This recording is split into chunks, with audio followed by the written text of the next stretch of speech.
21. Give them space to fall. The pursuer is pursued. If your targets become too used to you as the aggressor, they will give less of their own energy and the tension will slacken.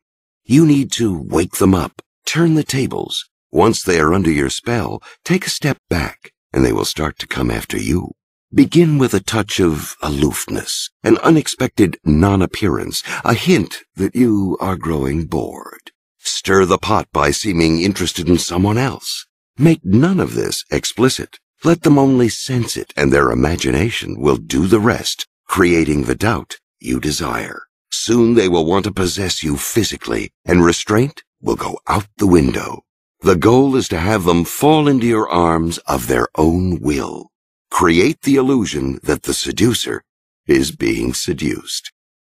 Since humans are naturally obstinate and willful creatures and prone to suspicions of people's motives, it is only natural in the course of any seduction that in some ways your target will resist you. Seductions then are rarely easy or without setbacks. But once your victims overcome some of their doubts and begin to fall under your spell, they will reach a point where they start to let go. They may sense that you are leading them along, but they are enjoying it. No one likes things to be complicated and difficult, and your target will expect the conclusion to come quickly. That is the point, however, where you must train yourself to hold back. Deliver the pleasurable climax they are so greedily awaiting, succumb to the natural tendency to bring the seduction to a rapid end, and you will have missed an opportunity to ratchet up the tension, to make the affair more heated. After all, you don't want a passive little victim to toy with. You want the seduced to engage their will in all its force, to become active participants in the seduction. You want them to pursue you, hopelessly ensnaring themselves in your web in the process. The only way to accomplish this is to take a step back and make them anxious. You have strategically retreated before, but this is different. The target is falling for you now, and your retreat will lead to panicky thoughts. You are losing interest. It is somehow my fault. Perhaps it's something I have done.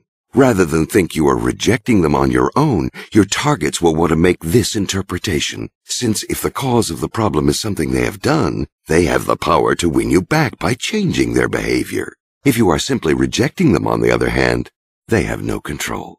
People always want to preserve hope.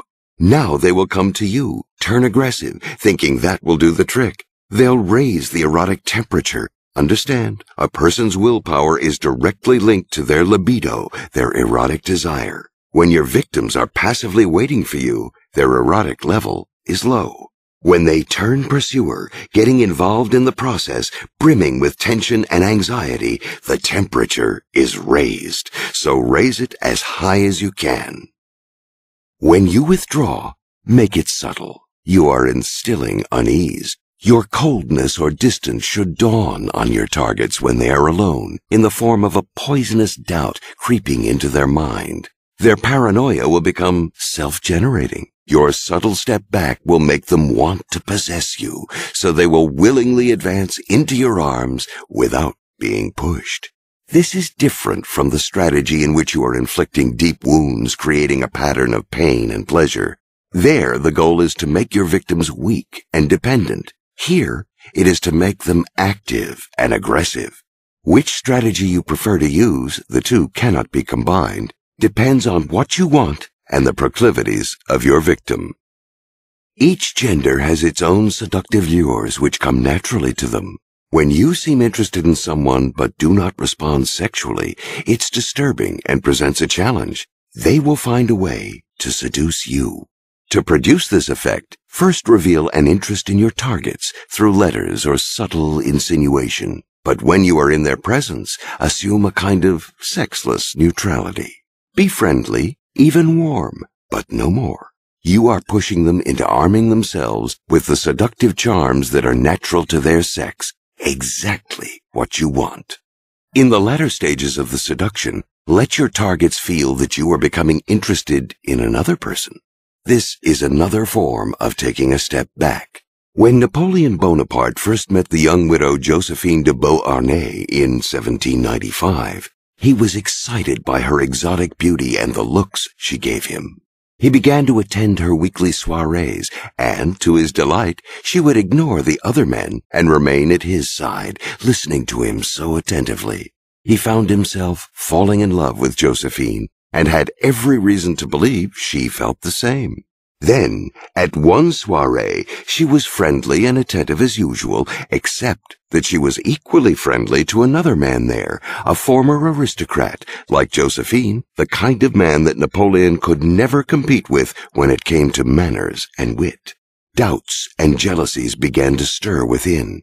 As a military man, he knew the value of going on the offensive, and after a few weeks of a swift and aggressive campaign, he had her all to himself, eventually marrying her. Of course, Josephine, a clever seductress, had set it all up. She didn't say she was interested in another man, but his mere presence at her house, a look here and there, subtle gestures, made it seem that way.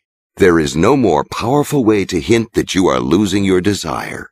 Make your interest in another too obvious, though, and it could backfire. This isn't the situation in which you want to seem cruel. Doubt and anxiety are the effects you are after. Make your possible interest in another barely perceptible to the naked eye. Once someone has fallen for you, any physical absence will create unease. You are literally creating space. Your absences at this latter point of the seduction should seem at least somewhat justified. You are insinuating not a blatant brush-off, but a slight doubt. Perhaps you could have found some reason to stay. Perhaps you are losing interest. Perhaps there is someone else. In your absence, their appreciation of you will grow. They will forget your faults, forgive your sins. The moment you return, they will chase after you as you desire. It will be as if you had come back from the dead. According to the psychologist Theodore Reich, we learn to love only through rejection. As infants, we are showered with love by our mother. We know nothing else. But when we get a little older, we begin to sense that her love is not unconditional. If we don't behave, if we don't please her, she can withdraw it. The idea that she'll withdraw her affection fills us with anxiety, and at first, with anger. We will show her. We will throw a tantrum. But that never works, and we slowly realize that the only way to keep her from rejecting us again is to imitate her, to be as loving, kind, and affectionate as she is. This will bond her to us in the deepest way.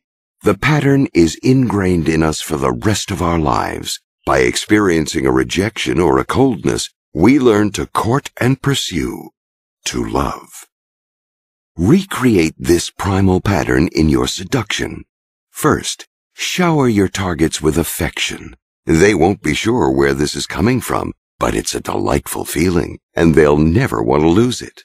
When it does go away in your strategic step back, they'll have moments of anxiety and anger, perhaps throwing a tantrum, and then the same childlike reaction. The only way to win you back, to have you for sure, will be to reverse the pattern, to imitate you, to be the affectionate, giving one. It is the terror of rejection that turns the tables. This pattern will often repeat itself naturally in an affair or relationship. One person goes cold, the other pursues, then goes cold in turn, making the first person the pursuer, and on and on. As a seducer, do not leave this to chance. Make it happen.